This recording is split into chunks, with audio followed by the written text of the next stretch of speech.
It's really a pleasure to be part of this idea and to be participating not just as a performer and as a rasika, but also as a speaker. Can I get a little more light in the audience just so I can see all of you? I'd like to thank Ganesh and Kavita for making me a part of this event. When they asked me to come up with a topic, I looked to the title of the event, which is I Dance, Hence I Am. And I feel like she said, it's really apt. And I think for all of us who are dancers, it makes sense to say I dance, hence I am. I also think that that statement says a lot about identity and about the dance's role in shaping the identity of the dancer. For all of us who are dancers, we think of ourselves almost first as a dancer. And especially, I think a lot of that has to do with the fact that we start studying the art form so young. And it really kind of influences us and shapes us even as kids. For me, I grew up with the form. It was part of my life even before my life began, I think, in a way. It was definitely a first language for me of sorts. And I see my daughter, who's 3.5, who says, I'm a dancer. And it's like one of the first ways she describes herself, and that's how I felt as well.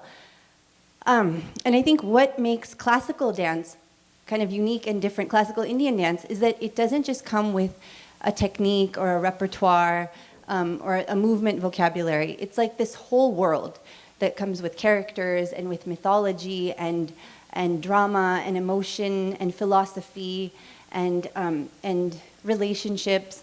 And so in a way, this world of dance kind of becomes another reality for us. At least for me as a child, it was a world. It was my world. And it kind of shaped, it was like a lens through which I viewed the world around me and through which I viewed myself in that world. And a lot of the emotions or the qualities that are so embedded in the classical dance, poetry and stories and characters, things like bhakti, like yearning, like surrender. I don't think that we learn those things from school or from friends or even from family. I think that it's something when we play these characters or we watch these stories unfold before us or we read these myths and narratives constantly, I think they become kind of embedded in our own emotional landscape. And so for me, dance from the beginning was something that I felt I could tap into another part of myself that I couldn't necessarily experience on a daily basis. And so in that way, dance became part of a very personal identity. That being said, I think, okay, yes, dance shapes us. It kind of becomes a way that we mold our perspectives and our sense of self. But I think that the reverse is also true. And that's to say we can flip the phrase to say, I am, hence I dance. And when we say it that way, then it becomes a form of self-expression. And so as I've been developing as a choreographer and a creative explorer with the dance, I think that my identity also plays a huge part in my approach and in my choreography itself. And I think specifically the fact that, for me, specifically the fact that I was born and raised in a country outside of the cultural roots of the form, and I've performed the art form predominantly, in countries or places away from India, though I have continued always to perform regularly in India. But when we perform in India, there's this sense, or even in a context like this, there's a sense of shared commonality, of shared understanding, and the dance becomes a language that communicates easily and naturally. But I think when we perform for an uninitiated audience, I've always felt like I've had to ask myself the question, do I want this to communicate as a cultural experience, or do I want this to communicate as a universal experience? And for me, from the beginning, it was always the latter. I felt like whether I was sharing at a global day, in part of school, or whether I was performing for an audience, or even whether I was teaching. I started teaching kind of early in my mom's school, or sharing for friends or whatever. I always wanted the form not to be an ethnic form, something that was just recognized as intricate and beautiful and vibrant and colorful and exciting. But I also wanted people to feel that they could connect with it personally. I wanted it to feel accessible because that's what it is to me. It is something that connects with me personally. So that was always something that was important and a priority to me and continues to be part of my endeavor. And also watching my mom and her generation of dancers who brought this form to a country where it wasn't seen very predominantly, I think watching how she would, do school programs or do outdoor festivals or events that were kind of performed for audiences who weren't used to seeing Bharatanatyam, and just observing the way she would shift context or choose certain pieces or explain it in a certain way that made the audience understand and connect. That shaped a lot of my understanding and my perspective. And I think once I started kind of venturing into choreography, it became a natural impulse to want to connect this world of dance that I had grown up with this world that, that I was living in and performing for. And I remember when I was graduating college, and I was having this conversation with one of my best friends from college, and I was trying to decide if I was going to pursue dance full time or if I was going to do something else. And she would always say, Mythili, I feel like you're really smart and intelligent and you would do really well in another job, and I feel like it would be a cop-out for you to become a dancer. And this statement would really annoy me, and what annoyed me even more was that somewhere I could kind of understand what she was saying, and that bothered me even more. And so when I did make the decision to pursue dance, it became blaringly obvious that I couldn't be happy doing anything else. I felt like I had to ask myself the question, why am I doing this? Is it because I love it and I've done it my whole life and I don't know any way but not to do it? Or do I have a purpose? Is there a meaning? Is there something that I want to say with this form as my language? And so the starting point for that process of, I guess, introspection, which continues constantly, for me it started with narrative. It started with those characters who had kind of formed this tapestry or this world for me, and asking, what do those characters represent? What is their relevance? What is the relevance of those stories? How are they connected to me and to this world that I live in, and people like my friend who, I want to share the accessibility. And so the first solo production that I worked on was called Strikatha, and in this I took 3 women from the epic the Ramayana, Kaikeyi, Shurpanakha, and Sita, and sort of explored their actions and their roles, which to me form the backbone of the narrative, and kind of investigated these pressures, both socially imposed and self-imposed, on the basis of power, sexuality, and femininity. And so this production was kind of the beginning of starting to ask questions, probing, re-examining, and then creating. After that, I feel like there was a shift. I think what's exciting about the form is that there's always shifts in our life, in our identity as we go through life. There's so many things that influence us and kind of shape our sense of self and the way we perceive things. And it's beautiful that art becomes a reflection of that. So it's so interesting to watch different performances of an artist over time, because their approach to the art will change as well. And for me, for the few years after Strikatha, I feel like things started kind of turning inward. My meditation and spiritual practice became really an anchor in my life, and everything in my life kind of found its way in relation to that. And for me, dance became just this immediate way of expressing this world that was previously magical, and kind of this intangible world was suddenly having so much significance, so much tangible significance. And I could suddenly, all these metaphors or characters or stories that I would previously dance about, I understood where they were coming from. And that became so exciting to me, and just this point of fascination. That's all I wanted to dance about. All of my explorations were led by the esoteric. And people around me, people whose judgment I value and who I trust and who have seen me through the journey, continue to see me through the journey, would say, Mythili, things are starting to become a little abstract, a little bit inaccessible, and if you want to talk about the esoteric or the intangible, you have to start with the human, because if you want to take people with you, you have to start from the recognizable and then move in that direction. And I could logically understand this; it made a lot of sense. But when it came to honestly and with integrity, what I wanted to do, I just felt like I lived the everyday, you live the mundane. I wanted to dance about the magical. And so it became less about finding connection between myself and the world around me, more about finding those interconnections. But at that point, I remember I was working on two separate pieces, both about women.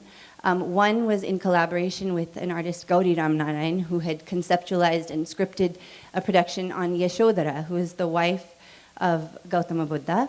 And the other was on Akamahadevi, who is a female mystic from Karnataka.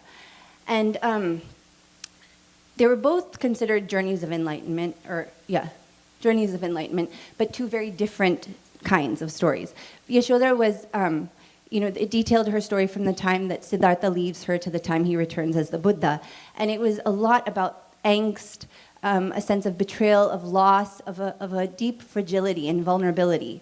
Whereas Akamahadevi was just about this like passion and this fervor for her divinity that she perceived as Chandamallikarjuna, and almost like a disdain for the hypocrisy and materialism of society. And so in doing these two pieces, I felt like for Yashoda, I had to draw from a very like human side of myself. And for Akamahadevi, it was just this like wonderment, like almost like an enchantment, that magic that I was, looking for. And both were beautiful. I would come out of the two feeling very different. But at that moment, I felt like Akamahadevi was the kind of stuff that I wanted to be doing. But when I saw audience responses, of course, we've only done Akamahadevi twice, and Yashoda has toured and been performed several times. I felt like consistently the way people were affected by Yashoda's story was much different from Akamahadevi's. People were consistently moved to tears, consistently felt connection, felt empathy, felt for her vulnerability and her like humanness. And with Akamahadevi, she felt a little more far removed. She seemed like, she was inspiring, she was powerful, but I don't think they felt that like human connection, I guess. And so this kind of got me thinking, and I started seeing that, dance is about personal journey, it is about inner discovery, it is about many things, but I have also been so impacted by dance productions or theater pieces or literature that has like touched me and moved me in such a human way and shifted perception and, the power of that. And so, another shift started happening. And I think that shift became even more pronounced in a year during which I lost my father. And in that same year, I gave birth to my daughter. And suddenly, like, I became so aware of the beauty and the complexity and the fragility of the human experience. And there was this natural impulse in me to want to dance about these things. And that gave rise to a production that we're touring now, a solo piece called Joala, that kind of, in this flame, Joala is a flame. In the flame, the symbol of the flame kind of connects these two polarities of life that I had experienced in a short time. And made me kind of be able to express the connection that I felt that they had, these two events in my life.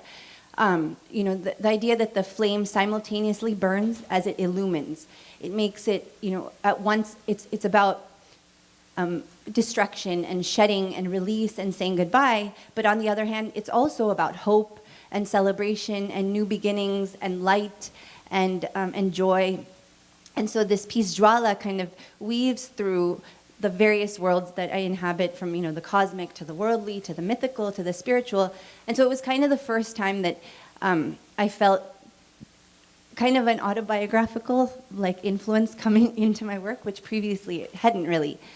And so now I feel like the stage that I'm at currently, it feels like I value again that sense of finding connection. I think in a world where we're constantly dictated by technology, like where the virtual element is so strong and we're losing face-to-face time. And I think performance and rehearsal and things where we're together, we're live, we're experiencing something at once. I think that establishes this idea of connection.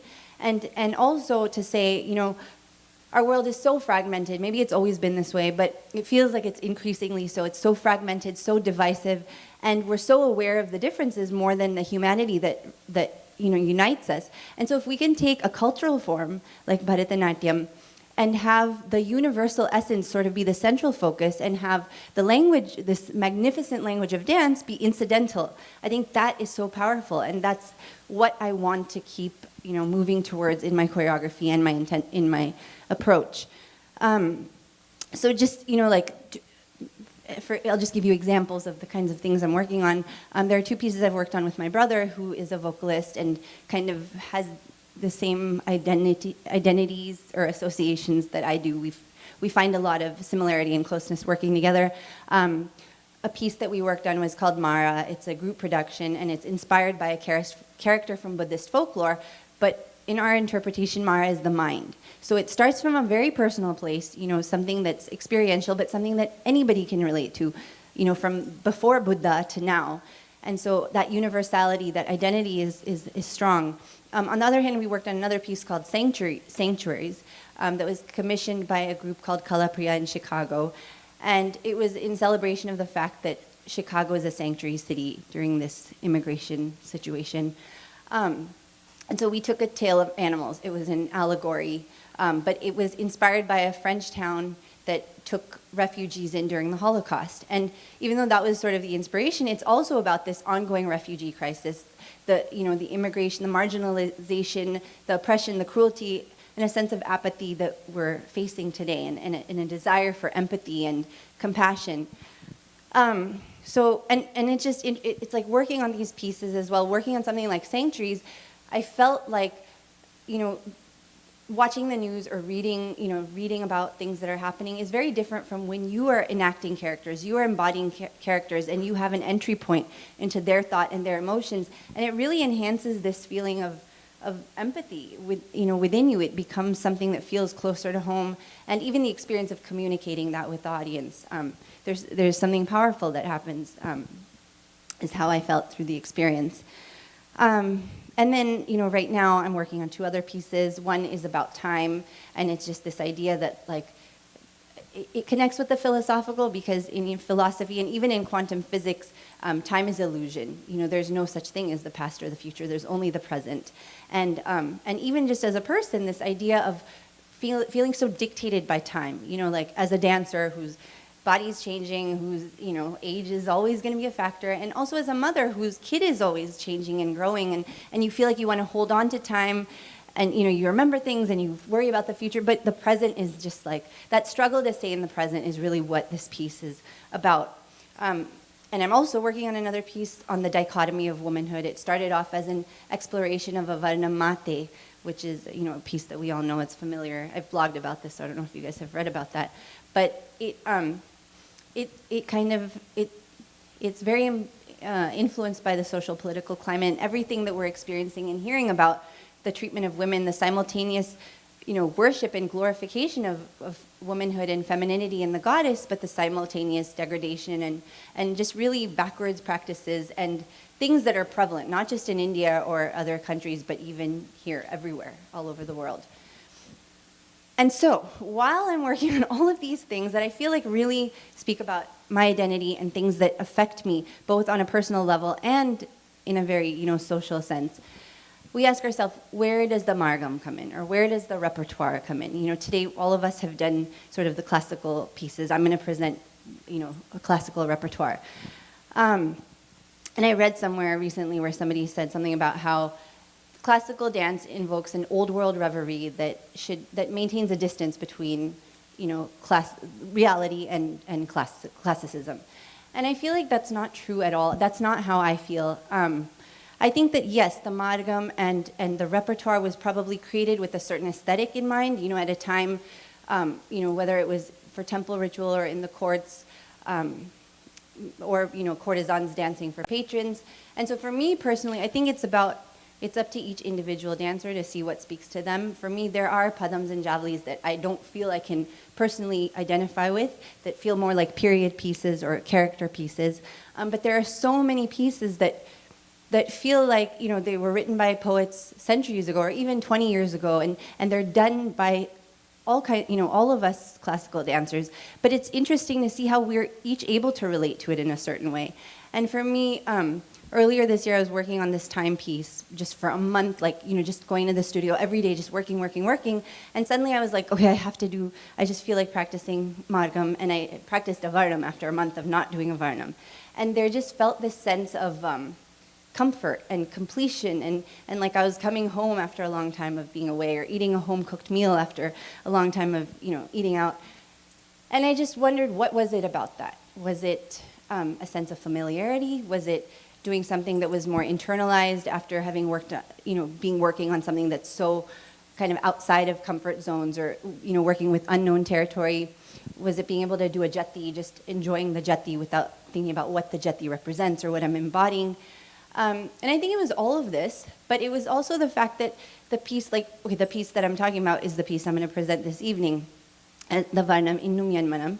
And I feel like in that interpretation, I have not choreographed it as a Nayika, but as myself having this dialogue with my divinity. And it's about a journey of seeking. It could be spiritual, it could be an artistic endeavor, it could be a relationship, but just this idea of getting glimpses, of getting taste and wanting more, wanting that to be forever and wanting to hold on to that. And I think things like that are so universal, they're so accessible. So it's not to say that the Margam belongs to another world, it belongs to another time. I think it's about how it's interpreted. I just want to say a little bit about the other pieces because I won't get to talk to you like this before the show.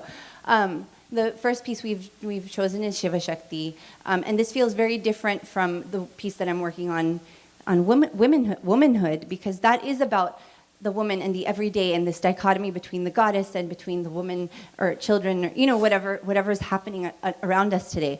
But Shiva Shakti is about this universal energy that exists within all of us. In this piece, in my mind, she's not a woman. Like, yes, I'm doing goddess poses. I mean, it's like the layers of our art form and our culture, which kind of create images, so, because it's hard to get to an essence without those external layers. But she's this creative principle that exists within all of us, this fire, this energy that keeps rising, that is resilience, that is strength, that picks us up when we're low. And so yeah, that's Shiva Shakti.